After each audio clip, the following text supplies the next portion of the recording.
তোমার আল্লাহ যদি সত্যি হয়, তুমি তো জমিনে নয় পানির উপর দাঁড়াইয়া তোমার আল্লাহরে সেজদা করতে পারবা? বুয়ালিশা কয় হ্যাঁ পারবো। তখন হিন্দু জমিদাররা কয় তাইলে আজকে তোমার নামাজের মুসল্লা আমরা আমাদের হাতে পানির মধ্যে ফেলে দেব। যদি ওই নামাজের মুসল্লা পানির নিচে তলিয়ে যায় তাইলে বুঝবো তোমার খোদার কোনো পাওয়ার নাই। আর যদি এই নামাজের মুসল্লা পানির উপর ভাইসা থাকে আর তুমি যদি পানির উপর দিয়া হাইটা গিয়া নামাজ পড়া তোমার মওলার সিজদা করতে পারো নামাজের মাধ্যমে, তাইলে বুঝবো তোমার খোদার পাওয়ার বেশি। বুয়ালিশা কলমদর টপ টপ করে চোখের পানি ছেড়ে কান্দে, ডাক দিয়ে বলতেছে আল্লাহ ওগো মাবুদ, আমি বুয়ালি তো তুমি মওলার গোলামি করি। আল্লাহ গো, আমি যদিও আমার চোখ দিয়া তোমারে না দেখি, তুমি মওলা তো আমি বুয়ালিরে দেখতেছ। আল্লাহ আমি তো আর কিছু চাই না, আমি হকের উপর প্রতিষ্ঠিত থাকতে চাই, আমি দয়াল নবীর গোলামিতে থাকতে চাই। আল্লাহ তুমি যদি আমি বুয়ালিরে গ্রহণ করে থাকো, বান্দা বলে যদি গোলাম বলে যদি আমারে গ্রহণ করে থাকো, তাইলে আমি পানির উপর দাঁড়াইয়া তোমারে সেজদা করতে চাই। আল্লাহর ওলিদের বেলায় এটা সম্ভব কি সম্ভব না? এই দেশ বাবা শাহজালালের দেশ, এই দেশ ওলি আল্লাহর দেশ, এই দেশে কোনো বাতিলের ঠাঁই হবে না ইনশাআল্লাহ। সুন্নিরা নরম, একেবারে নরম নয়।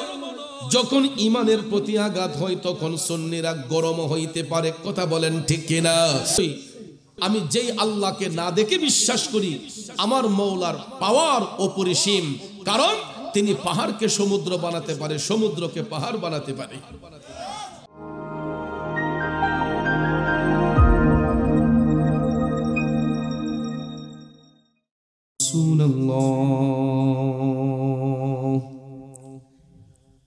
الصلاة والسلام عليك سيدي يا حبيب الله. الصلاة والسلام عليك يا شفيع المذنبين. الصلاة والسلام عليك يا رحمة للعالمين. اللهم صل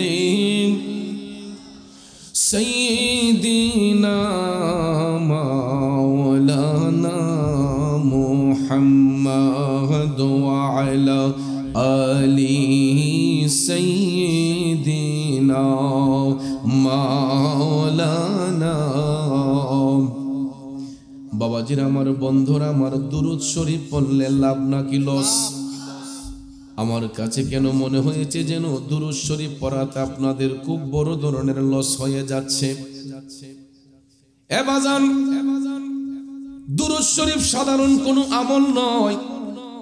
দুরূদ শরীফ এমন একটা ফজিলতময় আমল।